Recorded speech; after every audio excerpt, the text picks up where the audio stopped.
मुंशी प्रेमचंद्र द्वारा रचित उपन्यास सेवा सदन भाग 3। पंडित कृष्णचंद्र रिश्वत लेकर उसे छिपाने के साधन न जानते थे। इस विषय में अभी नौसिखिए थे। उन्हें मालूम न था कि हराम का माल अकेले मुश्किल से पचता है। मुख्तार ने अपने मन में कहा, हम ही ने सब कुछ किया और हम ही से ही है चाल। हमें क्या पड़ी थी कि इस झगड़े में पड़ते और रात दिन बैठे तुम्हारी खुशामद करते। महंत फंसते या बचते मेरी बला से, मुझे तो अपने साथ न ले जाते। तुम खुश होते या नाराज, मेरी बला, मेरा क्या बिगाड़ते। मैंने जो इतनी दौड़ धूप की वह कुछ आशा ही रखकर की थी। वह दरोगा जी के पास से उठकर सीधे थाने में आया और बातों ही बातों में सारा भंडा फोड़ गया। थाने के अमलों ने कहा, वाह, हमसे यह चाल, हमसे छिपा छिपा कर यह रकम उड़ाई जाती है, मानो हम सरकार के नौकर ही नहीं हैं। देखें यह माल कैसे हजम होता है। यदि इस बगुला भगत को मजा न चखा दिया तो देखना। कृष्णचंद्र तो विवाह की तैयारियों में मग्न थे। वर सुंदर, सुशील, सुशिक्षित था, कुल ऊंचा और धनी। दोनों ओर से लिखा पढ़ी हो रही थी। उधर हाकिम के पास गुप्त चिट्ठियां पहुंच रही थी। उसमें सारी घटना ऐसी सफाई से बयान की गई थी, आक्षेपों के ऐसे सबल प्रमाण दिए गए थे, व्यवस्था की ऐसी उत्तम विवेचना की गई थी कि हाकिमों के मन में संदेह उत्पन्न हो गया। उन्होंने गुप्त रीति से तहकीकात की। संदेह जाता रहा, सारा रहस्य खुल गया। 1 महीना बीत चुका था। कल तिलक जाने की साइत थी। दरोगा जी संध्या समय थाने में मसनद लगाए बैठे थे। उस समय सामने सुपरिटेंडेंट पुलिस आता हुआ दिखाई दिया। उसके पीछे 2 थानेदार और कई कांस्टेबल चले आ रहे थे। कृष्णचंद्र उन्हें देखते ही घबराकर उठे कि एक थानेदार ने बढ़कर उन्हें गिरफ्तारी का वारंट दिखाया। कृष्णचंद्र का मुख पीला पड़ गया। वह जड़ मूर्ति की भांति चुपचाप खड़े हो गए और सर झुका लिया। उसके चेहरे पर भय न थी, लज्जा थी। यह वही दोनों थानेदार थे जिनके सामने वह अभिमान से सिर उठाकर चलते थे, जिन्हें वह नीच समझते थे। पर आज उन्हीं के सामने वह सिर नीचा किए खड़े थे। जन्म भर की नेकनामी एक क्षण में धूल में मिल गई। थाने के अमलों ने मन में कहा, और अकेले अकेले रिश्वत उड़ाओ। सुपरिटेंडेंट ने कहा, बोल कृष्णचंद्र, तुम अपने बारे में कुछ कहना चाहता है। कृष्णचंद्र ने सोचा, क्या कहूँ, क्या कह दूं कि मैं बिल्कुल निरपराध हूँ। यह सब मेरे शत्रुओं की शरारत है। थाने वालों ने मेरी ईमानदारी से तंग आकर मुझे यहाँ से निकालने के लिए यह चाल खेली है। पर वह पापाभिनय में ऐसे सिद्धहस्त न थे। उनकी आत्मा स्वयं अपने अपराध के बोझ से दबी जा रही थी। वह अपनी ही दृष्टि में गिर गए थे। जिस प्रकार विरले ही दुराचारियों को अपने कुकर्मों का दंड मिलता है, उसी प्रकार सज्जनता का दंड पाना अनिवार्य है। उसका चेहरा, उसकी आंखें, उसके आकार प्रकार सब जिह्वा बन बनकर उसके प्रतिकूल साक्षी देते हैं। उसकी आत्मा स्वयं अपना न्यायाधीश बन जाती है। सीधे मार्ग पर चलने वाला मनुष्य पेचीदा गलियों में पड़ जाने पर अवश्य राह भूल जाता है। कृष्णचंद्र की आत्मा उन्हें बाणों से छेद रही थी। लो, अपने कर्म का फल भोगो।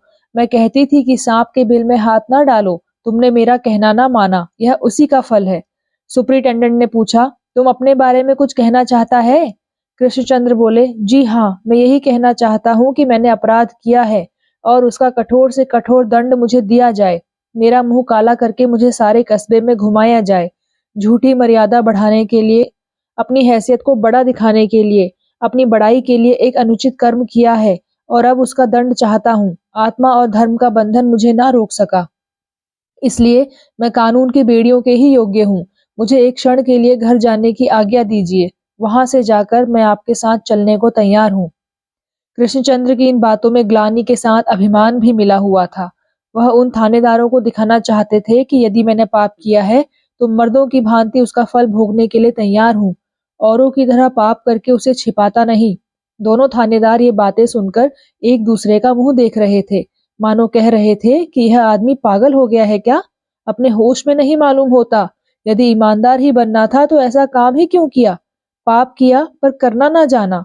सुपरिटेंडेंट ने कृष्णचंद्र को दया की दृष्टि से देखा और भीतर जाने की आज्ञा दी। गंगाजली बैठी चांदी के थाल में तिलक की सामग्री सजा रही थी कि कृष्णचंद्र ने आकर कहा, गंगा, बात खुल गई, मैं हिरासत में आ गया। गंगाजली ने उनकी ओर विस्मित भाव से देखा। उसके चेहरे का रंग उड़ गया, आंखों से आंसू बहने लगे। कृष्णचंद्र बोले, रोती क्यों हो। मेरे साथ कोई अन्याय नहीं हो रहा है। मैंने जो कुछ किया है उसी का फल भोग रहा हूँ। मुझ पर फौजदारी का मुकदमा चलाया जाएगा। तुम कुछ चिंता मत करना, मैं सब कुछ सहने के लिए तैयार हूँ। मेरे लिए वकील मुख्तारों की जरूरत नहीं है। इसमें व्यर्थ रुपए मत फूकना। मेरे इस प्रायश्चित से वह पाप का धन पवित्र हो जाएगा। उसे तुम सुमन के विवाह में खर्च करना।